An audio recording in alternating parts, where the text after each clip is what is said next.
Hi there, it's Kevin here from Signal Boosters. We're in Pretoria at the moment, quite a vast remote area around, quite hilly. Client applause. It's not having very powerful signal.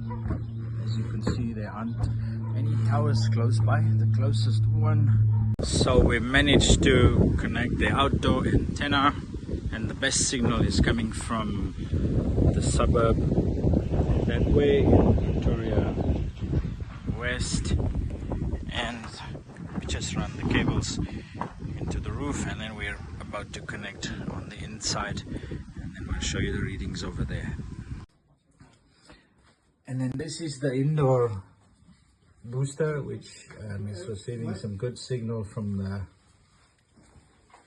via the roof.